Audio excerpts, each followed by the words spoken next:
Subscribe now. Never miss an update.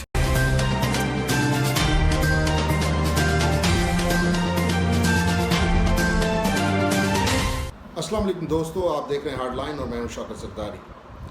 हमने आज बात करना थी जो 2 दिन कबल एक वाक़या पेश आया मानसेरा में, उस पर चीनी स्कैंडल पर, लेकिन आज उस पर बात करने से पहले एक अफसोसनाक वाक़या आज हुआ है पाकिस्तान में। पाकिस्तान के शहर कराची में लाहौर से आने वाली फ़्लाइट PK पाकिस्तान एयरलाइंस की फ़्लाइट जो है वो क्रैश कर गई और अब तक की इत्तलात के मुताबिक जिस वक्त हम ये प्रोग्राम रिकॉर्ड कर रहे हैं, एक सर्वाइवर बचे हैं मौजूदा तौर पर, बैंक ऑफ पंजाब के CEO। उसके अलावा उसी जहाज़ में तकरीबन 98 अफराद सवार थे, 7 क्रू मेंबर्स बताए जा रहे हैं और 91 पैसेंजर्स बताए जा रहे हैं। और पाकिस्तान में ये प्लेन क्रैश का कोई पहला वाक़या नहीं है। आपको एयर ब्लू का इंसिडेंट याद होगा।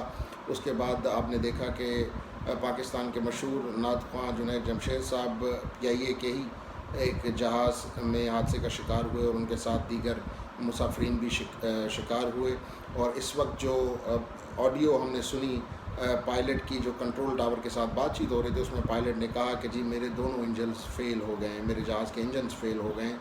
पाकिस्तान में माजी में भी ऐसा होता रहा है कि जहाज़ का एक इंजन ख़राब है तो एक इंजन पर ही जहाज़ को उड़ने की इजाज़त दे दी जाती है और फिर आगे जाके वो इस किस्म के हादसात का शिकार होते हैं। तो मेरे ख्याल से पाकिस्तान इंटरनेशनल एयरलाइंस की जो मैनेजमेंट है, ख़ास तौर पर मैनेजमेंट के अंदर जो ताकतवर लोग बैठे हैं, उनको सामने आकर ये मौक़िफ़ देना चाहिए कि आखिर ऐसा क्या हुआ। क्योंकि उससे पहले जब भी सिविलियन CEOs थे तो हमेशा उनकी तरफ उंगलियां उठाई जाती थी, लेकिन इस वक्त जबकि एक सर्विंग एयर मार्शल PIA को लीड कर रहे हैं और one of the finest force के जो हैं वो एयर मार्शल हैं, तो यकीनन सवाल तो बनता है और सवाल पूछे भी जाएंगे, कमेटियाँ बनेगी, कमीशन बनेगा, लेकिन क्या उनकी रिपोर्ट्स आ सकेंगी, आगे चल के ये पता चल सकेगा, दैट्स अनदर स्टोरी। दूसरा जो इशू था वो था कि जी हमने कुछ दिन पहले देखा कि एक ख़ातून जो कि मानसेरा में एक चेक पोस्ट पर पुलिस के साथ बदतमीज़ी करती हुई नज़र आईं और उसके बाद उस वीडियो में वो ख़ुद कहती हुई नज़र आईं। जो उन्होंने गलत अल्फाज इस्तेमाल किए वो तो हम दोहरा नहीं सकते, लेकिन उन्होंने ये कहा कि जी मैं कर्नल की बीवी हूँ। उसके बाद आपने देखा कि सोशल मीडिया पे ट्रेंड्स बनना शुरू हो गए कर्नल की बीवी के हवाले से, और फिर एक तासुर ये भी आया कि जी माजी में भी इस किस्म के वाक़यात होते रहे हैं, लेकिन फिर वो बात ठंडी पड़ जाती है। लेकिन इस बार आर्मी चीफ़ ने नोटिस भी लिया है और इस पर FIR भी कट चुकी है। और दूसरी बड़ी बात यह है कि ये वाक़या एक ख़ातून का नहीं है, ना ही किसी एक इदारे का है, ये एक माइंड सेट है। और हमारी सोसाइटी में इवन छोटे लेवल पर भी इस किस्म का माइंड सेट मौजूद है, बड़े लेवल पर भी इस किस्म का माइंड सेट मौजूद है, जो कि दूसरे इंसानों से ख़ुद को बेहतर, ख़ुद को बालातर समझकर और फिर दूसरे इंसानों को हकीर समझकर और इस तरह अब्यूज़ ऑफ पावर जो की जाती है हमारे समाज में, वो मुख्तलिफ़ शोबों के मुख्तलिफ़ अफराद वक्तन फ़वक्तन ऐसा करता हुआ नज़र आए हैं। इलेक्टेड रिप्रेजेंटेटिव्स नज़र आए हैं, उसके साथ साथ साफ़ी हज़रात भी कहीं बहुत सी जगहों पे उलझते हुए नज़र आते हैं। उसके बाद वकला का तो आपने देखा है कि मुसलसल इस किस्म की वीडियोज़ आती रही हैं पंजाब से, और ख़ास तौर पर ये जो ख़ातून हैं ये ख़ुद एक वकील हैं और इनको कानून का ज़्यादा इल्म होना चाहिए बनिस्बत एक आम आदमी के, बनिस्बत मुझ जैसे लोगों के जो कि कानून के तालिब इल्म नहीं रहे हैं।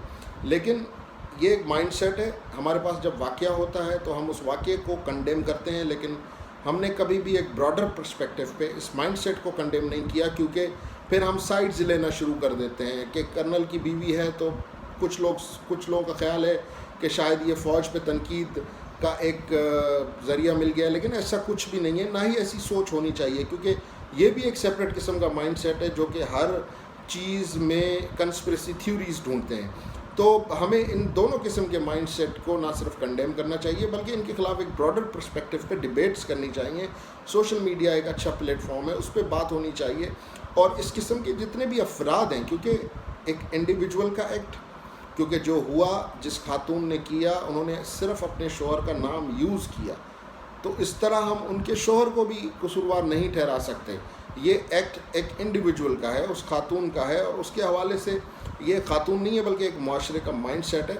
और हमें इस माइंड सेट पर बात करनी चाहिए, ना कि हम एक इंडिविजुअल की आड़ लेके किसी इदारे को, किसी ओहदे को, किसी पोजीशन को ہم بیٹھ کے کنڈیم کریں یا اس پوزیشن کا ریلیشن ہونے کی وجہ سے اس سے ہم نفرت کی نگاہ سے دیکھیں یا سمجھیں کہ یہ لوگ ایسے ہی ہیں، یہ لوگ ایسے ہی بیہیو کرتے ہیں، دیٹس آلسو رانگ. تو ایک جنرل پرسپیکٹیو میں نے سوچا کہ اس پہ ہم یہ تھوڑی سی بات آپ کے ساتھ شیئر کریں کہ یہ ایک مائنڈ سیٹ ہے اور اس کے ساتھ ہم سب کو مل کر لڑنا ہے. ان اداروں میں بیٹھے لوگوں کو بھی لڑنا ہے، ہم نے بھی لڑنا ہے، عام آدمی نے لڑنا ہے. مختلف شعبوں سے تعلق رکھنے والے لوگوں نے اس مائنڈ سیٹ کو کنڈیم کرنا ہے کہ دوسرے انسان کو حقیر سمجھ کر ہم اپنے پاور کا مس یوز کرتے ہیں. تیسری بات، شوگر اسکینڈل پہ بہت سی باتیں ہو چکی ہیں، بہت سی جو ہے وہ چیزیں منظر عام پہ آ چکی ہیں، بہت سے لوگ اس پہ تجزیے کر چکے ہیں. لیکن مجھے جو بات اس پہ کرنی تھی کہ فروری 2020 میں جب یہ کمیشن بنایا گیا تو اس کمیشن کے جو ٹرمز آف ریفرنسز طے ہوئے تھے اس میں یہ دیکھنا تھا کہ جو پرائسز اس وقت بڑھ گئی ہیں، اچانک سے پرائسز میں ایک ہائیک آئی ہے، اس کی وجوہات کیا ہیں، اور ان وجوہات کو جانچنے کے لیے، ان وجوہات کا پتہ لگانے کے لیے کچھ مینڈیٹ اس کمیشن کو ملا تھا کہ جی آپ نے یہ چیزیں چیک کرنی ہیں. کوئی کمپنی انڈر رپورٹنگ نہیں کر رہی، کوئی کمپنی زیادہ کریشنگ کر کے کم چینی بتا رہی ہے، یا جو گروورز ہیں ان کو ریٹ صحیح نہیں ملا اور پھر حکومت سے بھی سبسڈی وغیرہ لے لی. تو ایک براڈر پرسپیکٹیو میں ان کو یہ دیکھنا تھا. لیکن ہوا یہ کہ 9 ملز کا فورنسک آڈٹ ہوا. ان 9 ملز کے فورنسک آڈٹ میں جو کنکلوژن ہوا پرائس ہائیک کا وہ یہ ہوا کہ جی ریگولیٹر ذمہ دار ہے. اب سوال یہ بنتا ہے کہ ریگولیٹر کون ہے؟ یہ تو ہم سب کو پتہ ہے کہ اگر گلی میں کچرا پڑا ہو، گند پڑا ہو اور وہ نہیں اٹھایا جائے تو اس کا ذمہ دار ہم میونسپلٹی کو قرار دیتے ہیں. تو ڈیفینیٹلی جب پرائسز بڑھتی ہیں تو اس کا ذمہ دار الٹیمیٹلی اس کا ذمہ گورنمنٹ پر ہی آتا ہے. تو یہ کوئی نئی بات نہیں ہے جو اس رپورٹ میں ظاہر ہوئی ہے. لیکن اس کے علاوہ جو ایک دوسری چیز سامنے آئی ہے وہ یہ آئی ہے کہ وہ وجہ تو پتہ نہیں چلی لیکن ہم نے کہہ دیا کہ جی یہ ریگولیٹر ذمہ دار ہے. Millions of tons, I think 1 million ton جو ہے وہ شوگر ایکسپورٹ کی گئی اور شوگر ایکسپورٹ کے فوراً بعد ریٹس بڑھ گئے.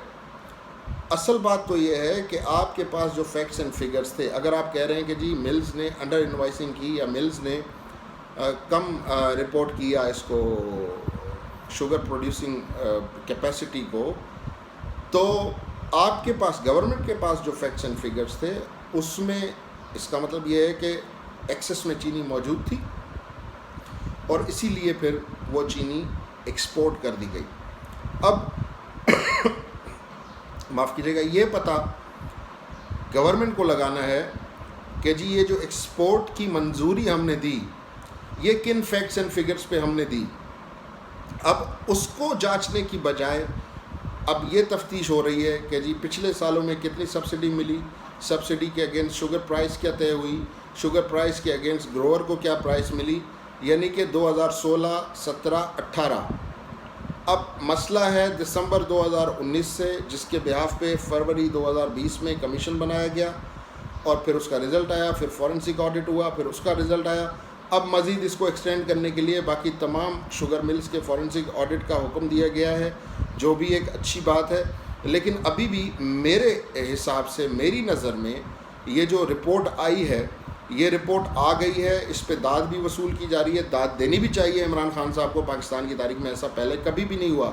لیکن اب جس سمت میں یہ چیزیں جا رہی ہیں تو آخر میں لگ یہ رہا ہے کہ یہ جو فائل ہے یہ بھی داخل دفتر ہو جائے گی اور اس پر بھی مزید کسی قسم کی کوئی کارروائی ہوتی ہوئی نظر نہیں آئے گی. اللہ کرے کہ کارروائیاں ہوں، اللہ کرے کہ اس قوم کے اوپر جو مافیاز اب کئی دہائیوں سے راج کر رہے ہیں، اس قوم کو نوچ رہے ہیں، اس قوم کو کھا رہے ہیں، ان کا احتساب ہونا چاہیے. اللہ کرے کہ ایسا ہو. لیکن اس وقت جس سمت میں اس پوری انویسٹیگیشن کو موڑ لیا گیا ہے اور جو چیزیں لائی گئی ہیں سامنے، اس سے بظاہر لگتا ہے کہ سب کو ایک ون ون سچویشن دی گئی ہے. جہانگیر ترین صاحب نے تو الزامات کی تردید کر دی ہے، لیکن ہی ہیز انڈرسٹوڈ کہ یہ کچھ قربانیاں دینے اور کچھ قربانیاں لینے کا چکر ہے اور اس میں وہ قربان ہو گئے ہیں. اور اتنی بڑی قربانی دینے کے بعد مجھے نہیں لگتا کہ عمران خان صاحب وہ ہدف حاصل کر پائیں گے جو ہدف ان کو دکھایا گیا ہے کہ جہانگیر ترین کو سائڈ کر کے آپ کو یہ سیاسی فوائد بدلے میں مل سکتے ہیں. بہرحال اگر ہمارا ویڈیو پسند آئے اس کو شیئر کریں, نیچے سبسکرائب کا بٹن دبائیں, ساتھ میں بیل آئیکن ہے اس کو پریس کریں, اور مجھے دیجیے اجازت. اللہ حافظ. Subscribe now. Never miss an update.